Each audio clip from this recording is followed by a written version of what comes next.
18 verse 18 and to 19. Hallelujah. As I read, Akong basahon, the Spirit of the Lord is upon me, ang Espiritu sa Dios aniya kanako, because He has anointed me tungod kay siya nagadihog kanako, to preach the gospel. iyang isangyaw ang mayong balita. Somebody say gospel Ang tanang magaingon, maayong balita. Maayong balita. to the poor. Kadto sa mga kabus, He has sent me iya kong gipadala to heal the brokenhearted, aron sa pag-ayo niadtong mga balatian sa kasing-kasing. to proclaim liberty to the captive, Pagkadaya sa siguli kadto sa mga binihag gidawdaw and recovery of sight to the blind, o pagpahiuli sa mga pananaw sa mga buta. to set at liberty those who are oppressed, O paghatag sa kagawasan ngadto sa mga binihag. to proclaim the acceptable year of the Lord. O pagpahibalo sa tuig nga Ginoo maluwas sa iyang mga katawan. Amen. Thank you, Lord. Amen. Thank you for His word. Amen.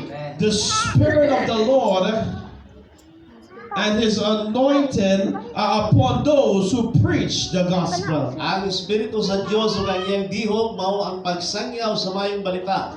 Some of you may ask, what is the gospel, Bishop? Mag-uban ka ninyo, naibalo may tungod sa mayong balita. The gospel is the good news. Ang mayong balita mao kini ang ebanghelyo mao kini ang mayong balita. Now let me stop. The Bible is written in 3 languages. Ang Biblia doon na kini tungod ka lingwahe. The Old Testament is written in Hebrew. Ang daang tugon gisulat sa Hebrew. The New Testament is written in Koine Greek. Ang bagong tugon gisulat sa Griko. And parts of Daniel and Nehemiah is written in Aramaic. Okay, ang ubang bahin gisulat sa Aramaic nga pinulungan.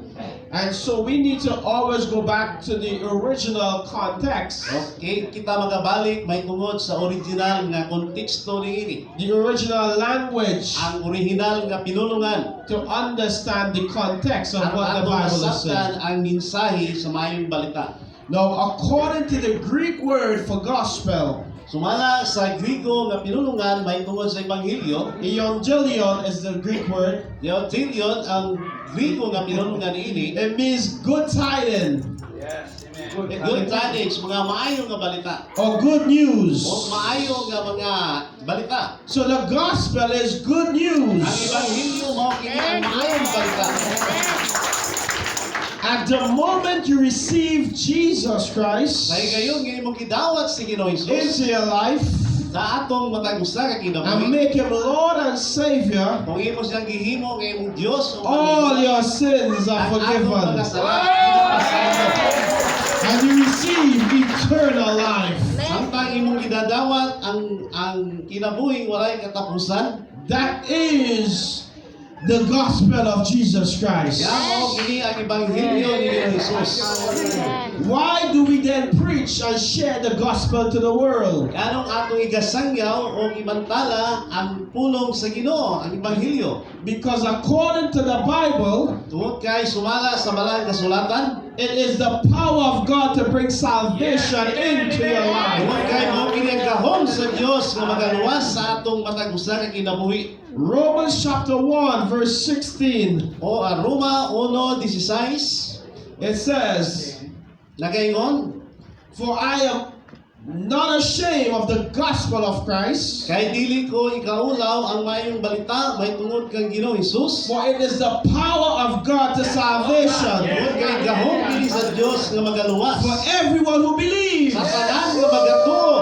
Do you believe today? Nagatuo ba kamo? And this is what the good news is all about. Mao Salvation is a gift, Ang child of importante God. nga ang kaluwasan nga gihatag sa Dios. All you have to do is believe and Ang atong receive. buhaton, atong tuuhan, ug atong dawaton sa atong kinabuhi. Now let me explain a little more about salvation. Atong ipasabot kaninyo ang gamay ka punto may tungod sa kaluwasan. According to the Greek word, Sumala sa Griko nga pinulungan, there are several meanings to salvation.